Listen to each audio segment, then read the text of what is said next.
And one is simply bots and trolls. There are people out there who want to get their message across, whether it's truthful or not, and so they create fake accounts to amplify that message. But beyond that, it really just comes down to social media. Social media is made up of people, and people are fallible. We have these things like confirmation bias. So we go out and seek information that confirms what we already believe, and we avoid any information or news stories that contradict what we believe.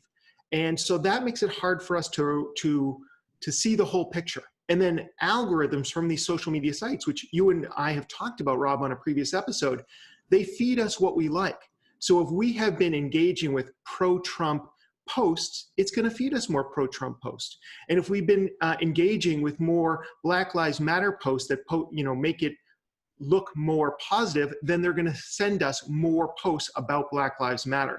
And so that just kind of reinforces and amplifies how messages are spread, because people want to spread messages that confirm to their life views. In just the last couple of weeks, Twitter and Facebook have started to take action on some of their posts, which they had not done before, except in the most extreme cases.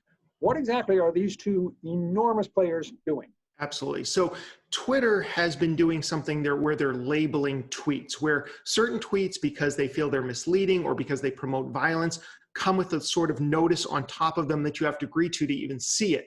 And it got a lot of news play because they did it to President Trump multiple times during some of his posts during the riots and the protests.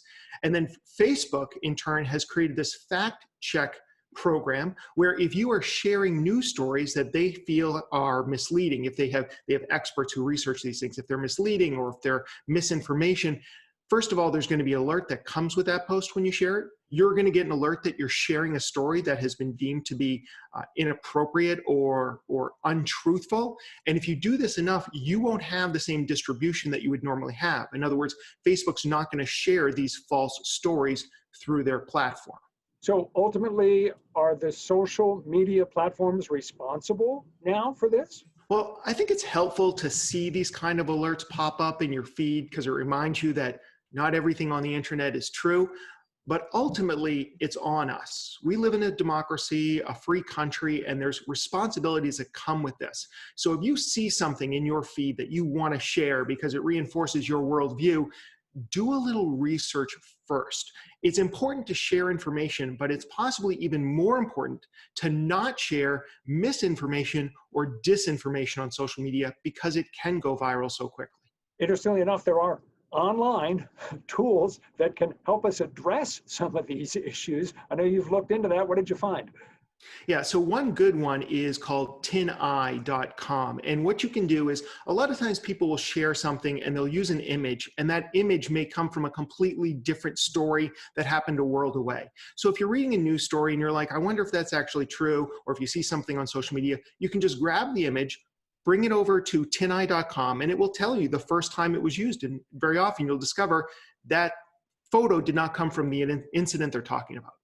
Now, it only works for images. So if you see a video and you're wondering about, is this video actually from the place they say, one of the things you can do is take the thumbnail image from that image and then bring it over to Google Images, and Google Images will tell you the first time that it was used online. And so that's another way to check. And then there are some resources that you can use. I actually follow factcheck.org on different social media sites, and there are other fact-checking resources out there. Of course, sometimes they have their own biases as well, so just be aware of that. And I think at the end of the day, what I do and what I recommend for other people is don't get your news from one source. I purposely try to look at multiple different news sources and come up with my own opinion. So in a given day, I'll look at Fox News and CNN, the BBC and 207. And so I will take a lot of different news stories, think about what their personal biases may be, and then try and come to my own decision about what makes the most sense and what is most likely the truth.